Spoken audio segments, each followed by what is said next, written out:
2016 সালের 21শে জুলাই আমাকে ছলে বলে কুমিল্লা শহর থেকে অপহরণ করা হয়।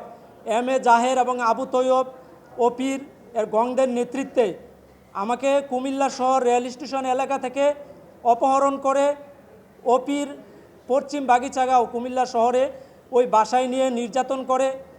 এর পরবর্তী সময় আমাকে গ্রামের দিকে এম এ জাহের এমপি তার বাসায় নিয়ে যায়। ওখান থেকে একটি পরিত্যক্ত বিল্ডিংয়ের মধ্যে ঢুকিয়ে আমাকে রাতভর নির্যাতন করে। সকালবেলা আমার দুই চোখ ছুরি দিয়ে উপড়াই ফেলে। আমার চোখ উপড়ানোর সাথে যারা সর্বাত্মকভাবে জড়িত ছিল, আজকে আমি অপরাধ ট্রাইব্যুনালে এসেছি যে যারা সর্বাত্মকভাবে ষড়যন্ত্রের মাধ্যমে আমার দুই চোখ তুলে নিয়ে সারা জীবনের জন্য আমাকে অন্ধ করে দিয়েছে, তাদের বিরুদ্ধে অভিযোগ দায়ের করেছি।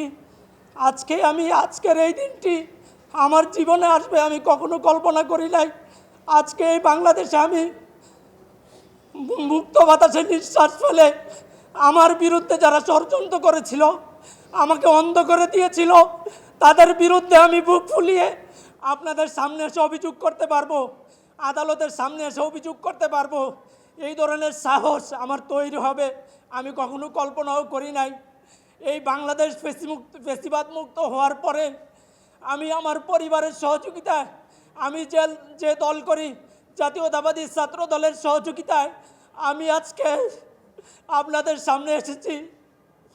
আমি সব সময় জানতাম যে মানুষ মারা যাওয়ার পরে অন্ধকার কবরে চলে যায়, কিন্তু আজকে আমি দুনিয়াতে বেঁচে থাকার পরও পৃথিবীটা আমার কাছে অন্ধকার, আমি কিছু দেখতে পাই না।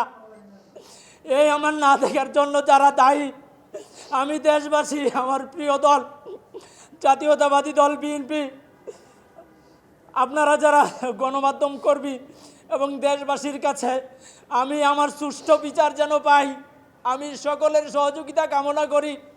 কারণ আমি আর চোখের দৃষ্টিশক্তি ফিরে পাবো না, এটা নিশ্চিত হয়ে গেছে। ডাক্তাররা বলে দিচ্ছে আমাকে চোখ তোলার পরেও আমাকে বিনা চিকিৎসায় হসপিটালে ফেলে রাখছিল এবং আমাকে মিথ্যা মামলা দিয়ে, একটি সাজানো মারামারির মিথ্যা মামলা দিয়ে আমাকে জেলখানায়, আমি দীর্ঘদিন জেল খেটেছি এই চোখ তোলা অবস্থায়, কিন্তু ভাবি নাই কখনো বেঁচে ফিরে আসতে পারবো।